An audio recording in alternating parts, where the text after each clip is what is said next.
Halo men, selamat datang kembali. Apa kabarnya? Semoga semua baik-baik aja ya men. Mohon maaf sekali nih atas hilangnya saya dari channel ini dan tidak melanjutkan apa yang dimulainya, dikarenakan ada suatu hal yang membuat fatal dan tidak bisa mengupload lagi. Mohon maaf sekali ya teman-teman. Mudah-mudahan kedepannya bisa rajin lagi gitu. Seperti biasa, kita akan melanjutkan film yang nanggung sekali gitu, tidak kita tamatkan, yaitu film series Korea Selatan yang berjudul Angry Mom. Mari kita selesaikan film ini dengan langsung merekap 3 episode sekaligus. Di episode sebelumnya, kita sudah sampai dengan dikemukakannya rumor bahwa Dongchil adalah ayahnya dari Aran. Apakah rumor tersebut benar? Mari kita lihat apa yang sebenarnya terjadi dan misteri apa yang terkuak di sekolah Myeongseong ini. Langsung saja kita ke filmnya.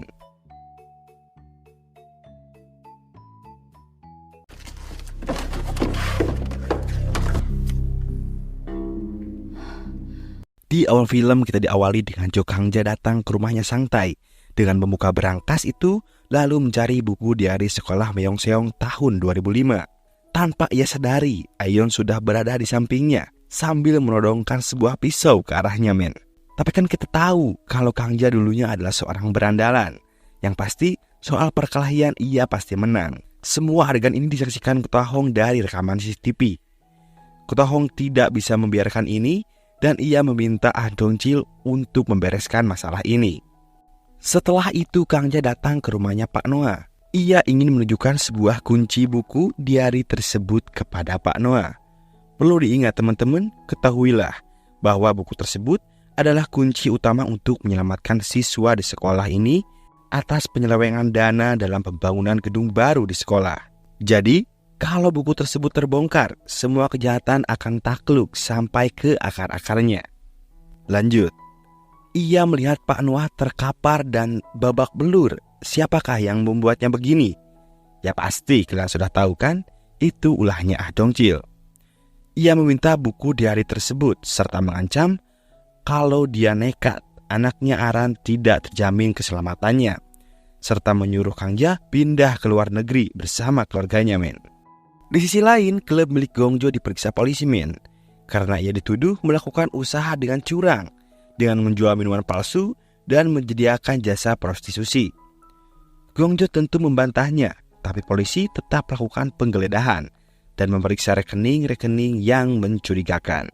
Gongjo akhirnya dibawa ke kantor polisi karena kasus ini untuk diperiksa. Kembali lagi ke Pak Guru Noah. Ia dirawat di rumah sakit akibat kejadian semalam. Tak selang lama dari itu, Kang-ja menerima telepon dari Ah Dongchil. Ia membuat peringatan bahwa semua itu adalah ulahnya. Bila ia ikut campur dan tidak mau pindah ke luar negeri, maka ia akan membuatnya sengsara, dimulai dari orang-orang terdekatnya. Lalu Kang-ja pun termenung dan menyalahkan diri sendiri. Penyesalan selalu datang di akhir ya men. Kenapa? Di rumah Pak Noah, Kang-ja melihat Bokdong akan pergi dari sana dan akan kembali ke apartemennya Ah Dongchil. Tentu saja Kang-ja melarangnya, tapi tetap kekeh dan keputusannya untuk kembali ke sana. Di sekolah teman-temannya Aran mulai mengetahui bahwa Aran akan pindah ke luar negeri. Dan berita ini tanpa Sang Tae ketahui, agak marah campur kesel gitulah Sang Tae. Belum tahu jadi atau tidaknya pindah karena Kang-ja belum memutuskan jawabannya. Di sisi lain, Bokdong kembali ke apartemennya Dongchil karena ada tujuan tertentu. Ia membuka berangkasnya Dongchil. Bokdong berusaha mencari salinan video itu, tapi tidak ada. Malahan ia ketahuan oleh Dongchil. Untungnya ia bisa mengelak bahwa ia akan mengambil uang simpanannya Dongchil. Lalu Dongchil pun menyuruh Bokdong pergi untuk meninggalkannya. Kang-ja dan keluarganya sedang rapat akan kepergian Kang-ja dan Aran yang akan ke luar negeri. Ibu mertua Kang-ja tidak setuju karena ia sudah tua dan tidak bisa keluar negeri. Lalu, ibu mertua yang sangat selalu ikut campur itu mengambil jalan pintas bahwa Kang-ja kalau kekeh mending bercerai saja. Kang-ja pun menyetujuinya apapun yang suaminya buat karena ia akan tetap keluar negeri. Kalau dari situ Kang Ja merenung di kamarnya. Di sekolah, peresmian gedung baru ini telah dimulai dan Menteri Kang memimpin acara dengan dihadiri banyak wartawan. Do Jung dan Ketua Hong pun ada di sana. Menteri Kang memberikan keterangan kalau di sekolah ini akan memberikan kualitas tinggi pada anak-anak, aman dan tidak ada kekerasan dalam sekolah. Katanya, bukan nyatanya. Kita sedikit mundur dulu men. Waktu itu, Ayeon dan Do Jung melakukan pertemuan dengan orang dinas pendidikan. Mereka mengatakan kalau bangunan ini bermasalah dan Ketua Hong berusaha untuk melimpahkan semua kejahatan itu kepada Do Jung dengan membuat pembukuan palsu. Orang yang mengerti politik lah men, bisa dinyatakan kambing hitam lah gitu. Setelah pembukaan gedung baru selesai, Ketua Hong tahu Do Jung akan membocorkan masalah ini kepada publik dan membuat masalah di belakangnya. Ketua Hong tidak akan membiarkannya. Ia menunjukkan video kematian Yi Kyung dan membuat Aeon semakin kaget karena ia tidak mengetahui dari awal. Menteri Kang yang tahu langsung marah dan menampar Do Jung. Ketua Hong juga menghajar Aeon yang dicap pengkhianat olehnya. Ternyata buku itu adalah rencananya Ketua Hong. Ia membuat buku palsu dan memberikannya kepada Aeon. Lalu ia memberikan buku dari tersebut kepada Do Jung. Marahlah di situ Ketua Hong. Meskipun itu palsu, Aeon sudah dicap pengkhianat padanya. Di sisi lain, Kang Ja sudah mulai siap-siap akan pindah, serta membaca surat terakhir dari suaminya yang berisi panjang sekali men. Yang intinya membolehkan Kang Ja pergi bersama Aran dan ia harus menunggunya selama 3 tahun bahwa ia akan menyusulnya ke sana. Nangislah Kang Ja, di situ berlinang air mata. Di sekolah, Bokdong diam-diam masuk ke dalam ruangannya Dongchil dan berusaha membuka brankas itu, tapi tidak berhasil. Bokdong berusaha mencari salinan video itu. Di saat menemukannya, bahwa Dongchil tiba-tiba masuk ke dalam ruangannya. Bokdong pun bersembunyi di bawah meja. Setelah Dongchil pergi, Bokdong segera membuka video dalam data itu. Dan itu benar, itu adalah video detik-detik kematian Yi Kyung. Lalu ia pun mengcopy data tersebut dan memindahkan kepada HP-nya Bokdong. Di pembangunan sekolah baru, pekerja memanggil ayahnya Aran karena ada kebocoran.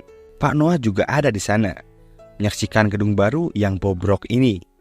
Bahkan ada keretakan sebesar dinding yang sudah 3 hari. Pekerja juga yakin bahwa tidak lama lagi bangunan ini akan runtuh. Lalu ayahnya Aran menyarankan kepada Ketua Hong bahwa para siswa harus keluar dari gedung ini secepatnya. Tetapi Ketua Hong tidak menggubrisnya, malahan ia menolaknya dan menyuruh ayahnya Aran untuk segera memperbaiki saja apa yang rusak. Pak Guru Noah mengetahui hal tersebut. Ia berinisiatif menyuruh para siswanya yang ada di kelas untuk segera keluar. Mulai paniklah di situ, semua berhamburan keluar. Para pekerja pun menyuruh ayahnya Aran untuk keluar karena situasi sudah mulai tidak kondusif, bahwa gedung ini sebentar lagi akan roboh. Ayahnya Aran menolaknya dan menyuruh mereka keluar duluan. Para siswa lain berlarian keluar untuk menyelamatkan diri. Aran yang sedang berlari malah dihampiri oleh Bokdong yang masuk ke dalam gedung baru. Karena Bokdong ingin memberitahu kalau Aran tidak perlu pindah ke luar negeri karena ia sudah mendapatkan buktinya. Begitu Bokdong bertemu dengan Aran, Sang Tai yang melihat mereka segera menarik tangannya Aran untuk keluar. Bokdong yang tidak tahu apa-apa, kebingungan. Ada apa gitu? Lalu ia tertabrak siswa lain, Bokdong pun terjatuh dan melihat dinding di atasnya retak dan akhirnya runtuh. Di sisi lain, Kang Ja yang akan menjemput Aran mendengar di radio bahwa gedung baru sekolahnya Aran telah roboh. Bergegaslah Kang Ja ke sana. Sesampainya di sana, Kang Ja mencari keberadaannya Aran, melihat evakuasi mayat yang ada di sana. Dongchil juga tidak kalah khawatir karena mencari keberadaan Aran juga. Mencari catatan nama korban, tapi juga tidak menemukannya. Dongchil pun panik. Tiba-tiba dari belakang Aran memanggilnya. Dongchil hanya melihat Aran dan segera pergi tanpa mengucapkan sepatah kata pun. Kayaknya bentar lagi ketahuan nih. Lanjut. Bokdong yang tidak sempat menyelamatkan diri akhirnya terkubur di reruntuhan gedung. Namun tubuh sebagian atas tidak terluka, hanya kaki yang terjepit. Lalu Kang Ja akhirnya menemukan Aran dan mereka pun segera berpelukan. Kejadian ini langsung menggemparkan masyarakat di sana, men. Menjadi trending topik berita bahwa sekolah ternama membangun gedung yang asal-asalan, bahan seadanya, karena dananya dikorupsi oleh para petinggi sekolah. Para orang tua dari korban menyalahkan Pak Dojung atas terjadi kejadian ini, serta menuntut Dojung harus bertanggung jawab atas apa yang terjadi. Ibu Yikyung yang seorang wartawan ada di sana dan melihat apa yang Dojung lakukan. Dan ia ingat apa yang dikatakan oleh Kangja, bahwa yang membuat Kangja seperti ini adalah Dojung. Ibu Yikyung menitikkan air mata dan ada sebercik dendam di matanya. Di sisi lain, Ketua Hong dan Sangtae dirawat di rumah sakit yang ternyata ia hanya berpura-pura saja agar menghindar kecaman dari publik. Saat ini Bokdong dirawat dan ditemani oleh Kangja. Melihat kondisinya yang sangat mengkhawatirkan dan parah sekali, men. Kangja pun sedih melihatnya. Lalu Dojung datang menjenguk Ketua Hong dan berusaha bicara empat mata dengan Ketua Hong untuk mencari kambing hitam yang lainnya. Karena kejadian sudah seperti ini, Dojung berusaha melimpahkan kesalahan ini kepada ayahnya Aran. Karena ayahnya Aran sudah tewas dan tidak bisa bicara tentunya. Tapi Ketua Hong tetap tidak mau, karena ini masalahnya beda, harus dipertimbangkan kembali. Salah langkah semuanya bisa fatal. Balik lagi ke Bokdong dan Kangja. Tiba-tiba ada ibunya Yikyung yang menyamar jadi seorang perawat. Ibu Yikyung menunjukkan rekaman percakapan Dojung dan Ketua Hong pada saat di ruang rawatnya tadi. Ibunya Yikyung sangat menyemangati Kangja untuk bangkit lagi, karena sekarang sudah punya bukti yang sangat kuat bahwa percakapan antara Dojung dan Ketua Hong yang sedang mencari kambing hitam atas penyelewengan bangunan gedung baru yang gagal itu sudah terekam sangat jelas. Dan ini bisa menjadi bukti yang kuat untuk membongkar kejahatannya Dojung dan para petinggi sekolah. Sementara itu, di sekolah banyak wartawan dan para ibu siswa yang berdemo ke depan sekolah sambil membawa spanduk yang berisikan tanda tanya, meminta pihak sekolah untuk bersuara atas robohnya gedung sekolah dan menewaskan para anaknya. Siswa lain yang sedang berduka atas kematian teman terdekatnya, kerabatnya, termasuk Aran dan Sangtae yang berada di sana, menghadiri acara tersebut.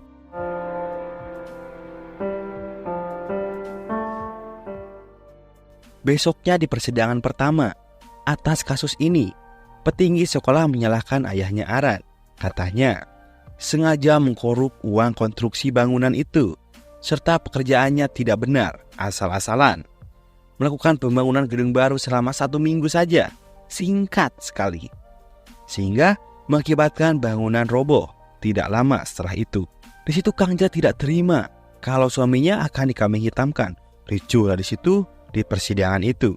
Tak lama dari itu, jaksa memperlihatkan bukti percakapan Dojung dan Ketua Hong waktu itu yang direkam oleh ibunya Yikyung. Merasa kaget dan tidak bisa berbuat apa-apa dari pihak sekolah. Tapi bukti itu dianggap ilegal, tidak valid. Harus menggunakan bukti yang sah. Persidangan pun ditutup. Semenjak kejadian itu, sampai sekarang Bokdong masih belum tersadar dari komanya. Terlihat ditemani oleh Pak Noah, Kangja, dan juga Gongjo. Di sisi lain, petinggi sekolah sedang merencanakan sesuatu. Ia menargetkan Aeon sebagai kambing hitamnya dengan membuat bukti mentransfer uang sebesar 1 juta won ke rekeningnya.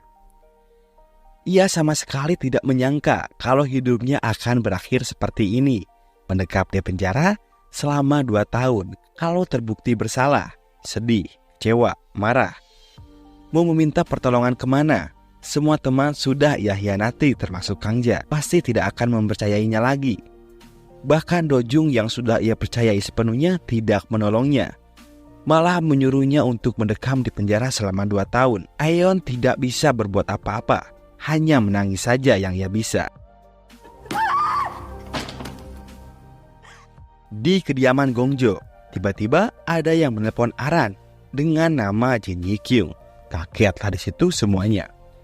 Ternyata itu adalah pihak kepolisian yang menemukan handphone dari evakuasi reruntuhan gedung sekolah. Setelah diselidiki, ternyata telepon itu milik Go Bok-dong. Tapi salinan dalam HP tersebut adalah HP-nya Yi-kyung. Yang waktu sebelumnya Bok-dong menyalin data HP Yi-kyung di ruangannya Dong-jil. Lalu ibunya Yi-kyung melihat isi HP tersebut sampai ketemu sebuah video yang memperlihatkan anaknya didorong jatuh dari gedung sekolah oleh Do-jung. Ketahuan di situ, kaget. Semua orang baru tahu siapa pelaku sebenarnya. Video tersebut mulai tersebar di media. Seorang direktur sekolah Myeongseong pembunuh sebenarnya, siswi yang bernama Jin Yi-kyung. Perlu diingat teman-teman bahwa ibunya Yi-kyung adalah seorang wartawan. Berita ini tersebar sampai terdengar oleh Menteri Kang, yang 10 hari lagi akan diadakannya pemilihan presiden. Dan jangan sampai karena hal ini membuat popularitas suaranya menurun. Di sisi lain, Ketua Hong menyuruh Dong-jil untuk menyelidiki siapa yang mengkopi salinan HP tersebut dan bawa dia hidup-hidup. Dugaan ia tidak salah. Semua ini perbuatannya Kang Ja. Dicarilah dia sampai ke tempatnya Gongjo. Dong-jil mengacam Gongjo dan memberitahu kalau Kang Ja berada di mana. Ia membuka suara kalau Kang Ja sekarang berada di perpustakaan untuk mencari bukti adanya ruangan tersembunyi di perpustakaan tersebut. Segera bergegaslah Dong-jil ke sana. Di sisi lain, Do-jung sedang stres, mabuk berat, sampai dibayang-bayangi wajah Jin Yi-kyung. Di sekolah, Dong-jil sudah nyampe di perpustakaan, dan Ketua Hong pun juga menuju ke sana. Pada saat Kang Ja membuka pintu besi rahasia itu, ia menyadari bahwa Dong-jil berada di belakangnya. Lalu ia memberitahu Ketua Hong bahwa Kang Ja sudah disekap di ruangan itu. Setelah masuk, ternyata tidak ada siapa-siapa. Lalu, boom, banyak wartawan yang masuk. Semua ini adalah rencananya Dong-jil dan Kang Ja, dan yang lainnya. Ia menjebak Ketua Hong. Why? Kenapa Dong-jil kok jadi memihak kepada Kang Ja? Ternyata ia sudah tidak bisa menyembunyikan kekhawatirannya kepada Aran.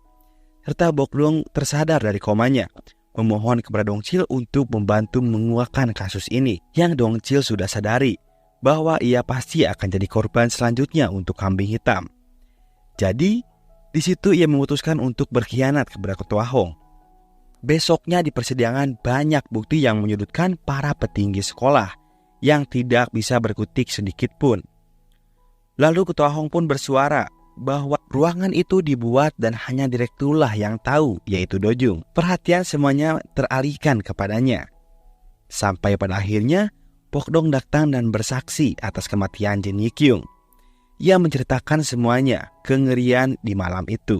Do-jung menghamili Jin Yi-kyung lalu membunuhnya. Dikarenakan ia mengetahui ruangan rahasia di perpustakaan itu dan tahu semua keburukan Do-jung serta bukti-bukti yang tersimpan di sana. Maka dari itu, ia membunuh Jin Yi-kyung. Do-jung hanya terdiam, ia tidak bisa berbuat apa-apa. Sampai akhirnya, ia punya rencana bahwa kalau ia ditangkap, Ketua Hong dan petinggi sekolah lainnya termasuk Kang Su-chang atau Menteri Kang harus sama ditangkap juga. Ia tidak lupa bahwa ia masih menyimpan bukti rekaman kelam masa lalunya Menteri Kang yang sangat ia takuti. Di sisi lain, Sang Tai bertemu dengan ibunya di bandara. Bertahun-tahun ia tidak bertemu dengan anaknya. Yang ternyata Pak Nualah yang menelpon Han Mi-ju, ibunya Sang Tai. Dikarenakan ada sangkut pautnya dengan kasus ini. Tanpa mereka sadari, pergerakan mereka diketahui oleh mata-matanya Ketua Hong, yang langsung menangkap Sang Tai dan mengancam Mi-ju kalau ia membuka mulut akan membunuh Sang Tai. Tidak jadilah Mi-ju karena takut anaknya diapa-apakan. Lalu ibunya Yi-kyung mulai menasihati Mi-ju bahwa mereka nasibnya hampir sama, serta Pak Nuah juga meyakinkan akan membawa polisi sambil menjemput Sang Tai di sana bersama yang lainnya. Di depan wartawan, Kang Su-chang meminta maaf atas kejadian di sekolah dan pembunuhan yang dilakukan oleh anaknya, sampai bersujud-sujud di hadapan media karena ia takut kalau ini bisa mengacu kepada pilpres yang sebentar lagi akan dimulai. Mulai menunjukkan raut kekhawatirannya karena takut kejahatan masa lalunya akan terbongkar, serta gagalnya menjadi calon presiden Korea Selatan. Di rumah Ketua Hong, Miju dan yang lainnya beserta polisi datang untuk menyebut Sangtai. Dikurung dikunci di kamarnya oleh Ketua Hong. Ada Kang Suchang juga di sana. Pak Noah mendobrak paksa kamarnya Sangtai. Ia berhasil mengeluarkan Sangtai di kamarnya.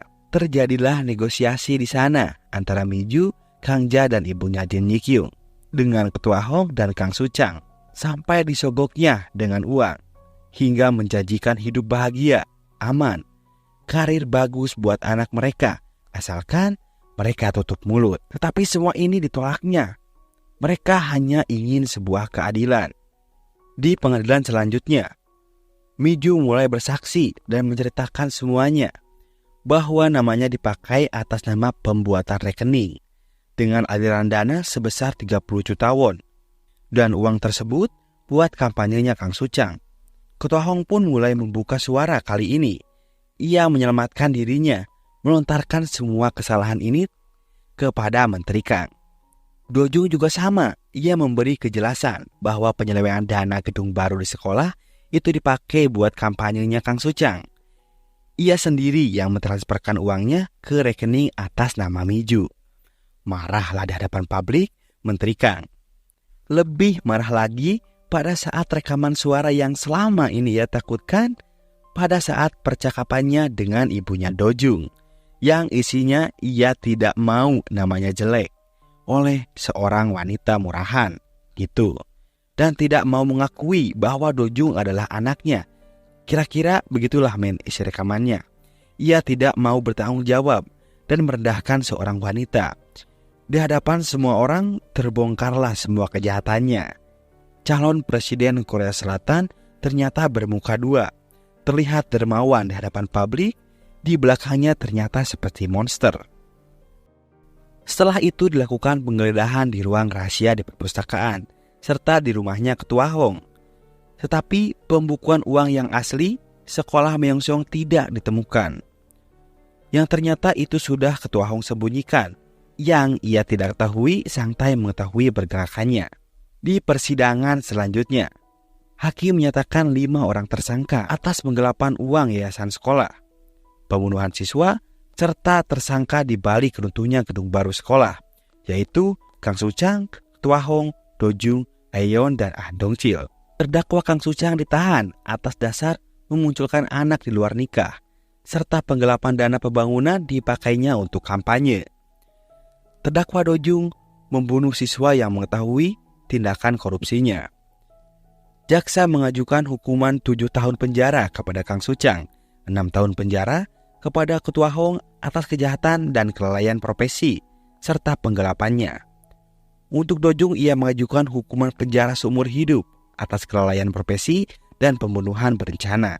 Selain itu, Aeon juga dipenjara selama 1 tahun, yang telah membantu perbuatan Ketua Hong. Serta Ah Dong-chil dipenjara selama 2 tahun atas tindakannya menjalankan konstruksi bangunan atas perintah Ketua Hong. Semua orang melempari mereka dengan sampah, telur, dan yang lainnya setelah keluar dari persidangan. Terutama seorang ibu yang sangat terpukul atas kehilangan anak-anak mereka. 3 bulan pun berlalu. Semua hidup dengan tenang dan damai, termasuk Kang Ja. Ia kembali menjadi ibu rumah tangga yang sudah menjadi janda ditinggal suaminya. Gong Ja membangun restoran baru. Ia meninggalkan bisnis lamanya itu. Bok-dong bertemu dengan kakak kandungnya yang baru keluar dari penjara. Tetapi kedamaian itu tidak berlangsung lama. Ketika tahu bahwa Ketua Hong yang menerima hukuman 2 tahun penjara baru 3 bulan sudah dibebaskan karena menerima gerasi khusus dari presiden. Pihak dari kepresidenan menyatakan bahwa gerasi itu ada riwayat penyakit liver di dalam Ketua Hong yang memburuk pada saat di penjara dan bisa mengakibatkan kematian mendadak. Lalu pihak istana mengambil tindakan manusiawi dan membebaskannya. Berita ini tersebar hingga terdengar oleh Kang Ja dan yang lainnya, termasuk Ah Dong-chil. Ia khawatir atas bebasnya Ketua Hong akan terjadi sesuatu yang tidak mengenakan dan suatu hal yang besar kepada Kang Ja dan Aran. Jadi pada saat pemindahan sel tahanan, ia melarikan diri, men. Ternyata waktu itu Ketua Hong ada kerjasama dengan capres lain untuk menjatuhkan Kang Suchang. Dengan imbalannya, ia akan dibebaskan tak lama dari kasus sekolah Myeongseong. Tidak diperlihatkannya presiden yang menang siapa, masih menjadi misteri. Yang intinya bahwa Ketua Hong ini kebal terhadap hukum, men. Hal yang Dongchil takutkan malah terjadi. Kang Ja diculik oleh orang suruhannya Ketua Hong. Di sisi lain, Dongchil bertemu dengan Aran dan menceritakan semuanya, bahwa Aran merupakan anak dari adiknya itu yang bernama Beom. Ia juga mengaku bahwa ia tidak sengaja membunuhnya dan melontarkan kesalahannya kepada Kang Ja. Ia tidak kuat menceritakannya, men. Sambil menangis, ia menyuruh Bokdong untuk mengantarkan Aran dan Dongchil pun pergi. Lalu Kang Ja dibawa ke sekolah untuk dieksekusi oleh Ketua Hong. Sampai saatnya, tiba-tiba Han Dongchil datang dan langsung menghajar anak buahnya dengan brutal. Karena ia adalah mantan ketua gangster gitu, men, dan jago berkelahi, yang tentu saja Dongchil pasti menang. Sampai saat ia menghajar Ketua Hong, hingga keduanya tertimpa reruntuhan sekolah. Lalu Kang Ja menolong Dongchil dan membiarkan Ketua Hong sampai sekarat di sana, biar ia merasakan apa yang dirasakan oleh siswa pada saat jadinya runtuhnya gedung sekolah. Itu yang dikatakan oleh Dongchil lalu pergi. Anak buahnya pun yang lain meninggalkannya, men. Ia tidak berbuat apa-apa dan akhirnya meninggal. Tragis sekali. Film ini diakhiri dengan perkemahan semua siswa ke sebuah bukit bersama dengan Pak Noah, Kang Ja, Gong Jo serta dua ajusinya. Dan tamat. 꼼꼼무리로 뒤덮였으면 좋겠다. 세상에 더 많은 Sudah tidak terasa, men, 16 episode sudah tamat. Pesan yang bisa kita ambil dari film ini, karena banyaknya kejahatan, politik, mengkambing hitamkan seseorang yang tidak bersalah. Maka dari itu saya menyatakan politik itu jahat sekali, men. Sayangilah orang di sekitar kita, peka terhadap keadaan, dan jangan terlalu percaya pada seseorang. Karena siapa tahu orang yang kita percayai akan menjerumuskan kita kepada lubang kegelapan. Sekali lagi mohon maaf atas ketelatannya, men, yang lambat sekali ini. Insya Allah kedepannya akan rajin upload sesuai jadwal, men. Silahkan yang mau request film bisa komen di kolom komentar bawah. Sekian dan terima kasih.